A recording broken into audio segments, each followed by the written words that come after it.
Fantastica applicazione per l'organizzazione e l'editing di foto per fotoamatori o semi-professionisti. Ciao a tutti, io sono Renato, questo è il canale Euterpe Lab e stasera andiamo a vedere Zoner Studio.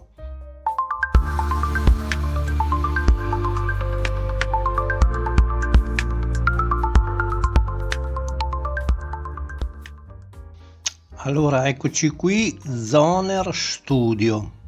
Una volta aveva un nome più lungo, tipo Zoner Photo Studio Pro. Adesso, luglio 2025, sembra che ci abbiano ripensato e facciano solo Zoner Studio.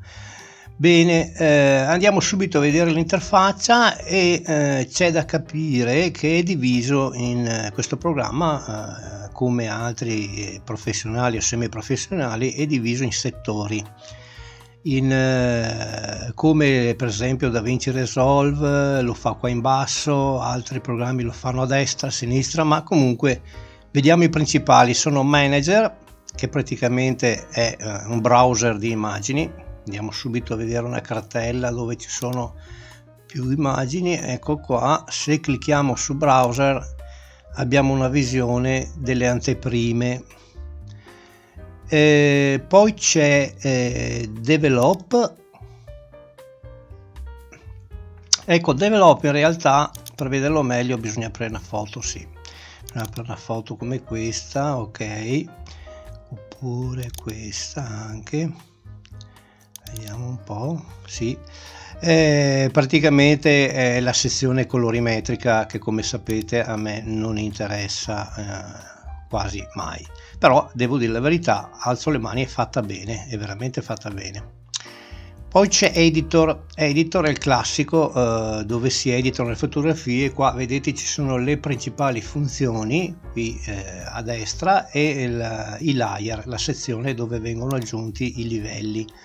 Molto bene, direi che ovviamente, essendo un programma commerciale, la grafica è più curata di GIMP, anche se, come ho letto in internet, ho voluto fare un confronto fra GIMP e questo programma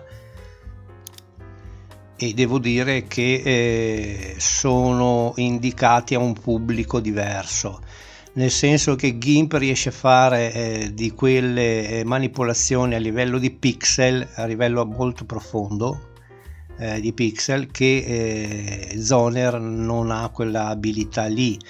D'altro canto, io all'inizio, quando ho provato le prime volte, ho provato Zoner, pensavo che fosse un programma proprio solo professionale per fotografi, mentre invece adesso mi accorgo che è semi professionale, proprio perché, come vedremo, ha di quelle cose come che ci sono qua nella sezione print o nella sezione video, ha di quelle cose che possono interessare un pubblico amatoriale. Il fotografo professionista non credo che scelga Zoner per il suo lavoro, però evidentemente bisogna anche vedere che tipo di fotografo, che tipo di fotografia fa. La sezione print, no, non scegliamo i cambiamenti. Ecco, qui si vede chiaramente che è indirizzato a un pubblico home, a un pubblico di appassionati. C'è la possibilità di fare calendario, la possibilità di manipolare, di creare un dipinto basato su una fotografia, la possibilità collage è fatto molto bene, devo dire la verità, è curato. Voi vedete qui sulla destra c'è la possibilità di scegliere di quante foto volete fare il collage, per esempio 6, e vi dà dei layout ovviamente preimpostati. Per esempio questo scegliamo, quando vogliamo aggiungere una foto si fa drag and drop, così deve diventare blu, deve diventare azzurro scuro. Ecco, quando diventa azzurro scuro come adesso potete lasciare e automaticamente va a centrarsi. C'è la possibilità di spostare la foto per una migliore centratura, ovviamente questo ci vuole nei programmi che fanno collage, altrimenti potrebbero venire fuori delle zone dove non c'è nulla di interessante. Sì, devo dire che è fatta molto bene questa sezione qui del collage. Se volete cambiare il layout, cioè le dimensioni del prodotto finale, della stampa finale, si va qui nella prima tendina in alto, si sceglie A4, eccetera, eccetera, eccetera, landscape, ok, in questo senso qui. Altre cose, vediamo video. Ecco, video serve sempre, la logica è quella del pulsante create new project, e prendete, non so, facciamo un esempio, 3 diapositive e le portate sulla timeline. Ok, ci sono i soliti comandi, durata della diapositiva, eccetera, eccetera, eccetera. Sì, adesso qua io ho sbagliato perché le ho messe già, vediamo se riesco a spostarle, sì. Ok, vediamo un po'.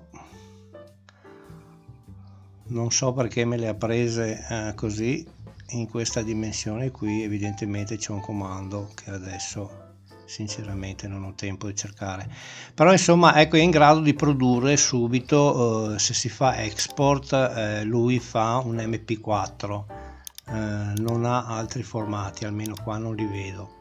Qua il menu di sinistra non è che sia, la sezione di sinistra non è che sia interessantissima, è il browser di navigazione delle cartelle del vostro computer. La cosa che a me è sempre piaciuta nei programmi di organizzazione foto è che la possibilità di dividere per data, la divisione temporale, cioè di quando è stata fatta una foto, 2022, 2020, e questo è molto carino, sì, direi.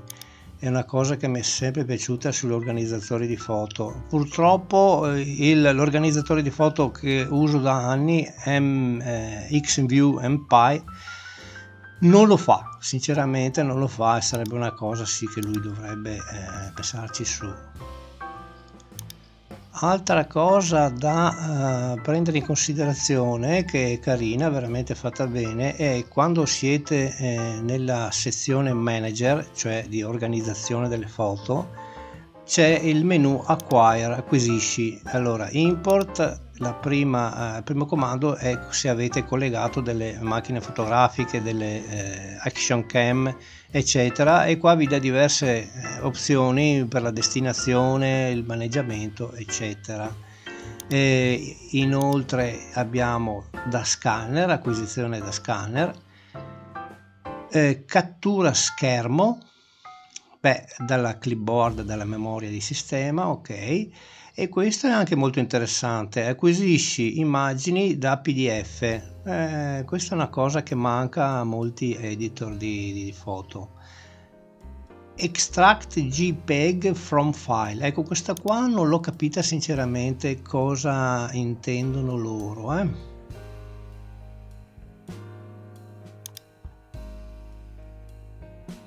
Comunque sia, allora, siamo verso la fine di questo velocissimo first look. Direi che il giudizio mio finale è molto buono. Se una persona ha la sua passione, una delle sue passioni è maneggiare, organizzare le foto sul computer Windows, direi che è una buona scelta. I 2 punti a sfavore principali sono il primo, che a quanto pare luglio 2025 non è disponibile in italiano, e questo è male, male, molto male. Non si capisce come si fa a cambiare lingua, perché all'inizio dell'installazione vedi che c'è solo l'inglese, poi c'è il giapponese e altre lingue asiatiche, però a quanto pare non c'è né francese né tedesco, ma mi pare strana sta cosa, però vabbè. Il secondo pollice giù è che non prevedono più la licenza lifetime, la licenza a vita, ma prevedono solo un abbonamento annuale che è sui $60 all'anno. Io direi, ragazzi, che questo è fatale, questa scelta di questa ditta, perché sinceramente $60 all'anno, allora vado su altre applicazioni che mi danno una licenza lifetime. può essere per esempio Affinity, che andremo senz'altro a vedere Affinity in questa serie. Però devo dire, torno a dire, è un'applicazione fatta molto molto molto bene, non gli manca nulla. Su qualche cosa come il menu acquisisci è fantastico, direi che è veramente fatto bene. E poi per quello che riguarda la colorimetria, sì, vedo che è una sezione fatta bene, ma a me sinceramente non interessa. La sezione editor l'abbiamo vista, non c'è niente eccezionale. Sì, direi che la recensione finisce qui. Io volevo dargli all'inizio 4 stelle su 5, ma gliene do, proprio per il discorso dell'abbonamento annuale e della mancanza della lingua italiana, gli do 3 stelle e mezzo, di più non gliele do. Allora, grazie per aver visto questo video e un abbraccio, alla prossima.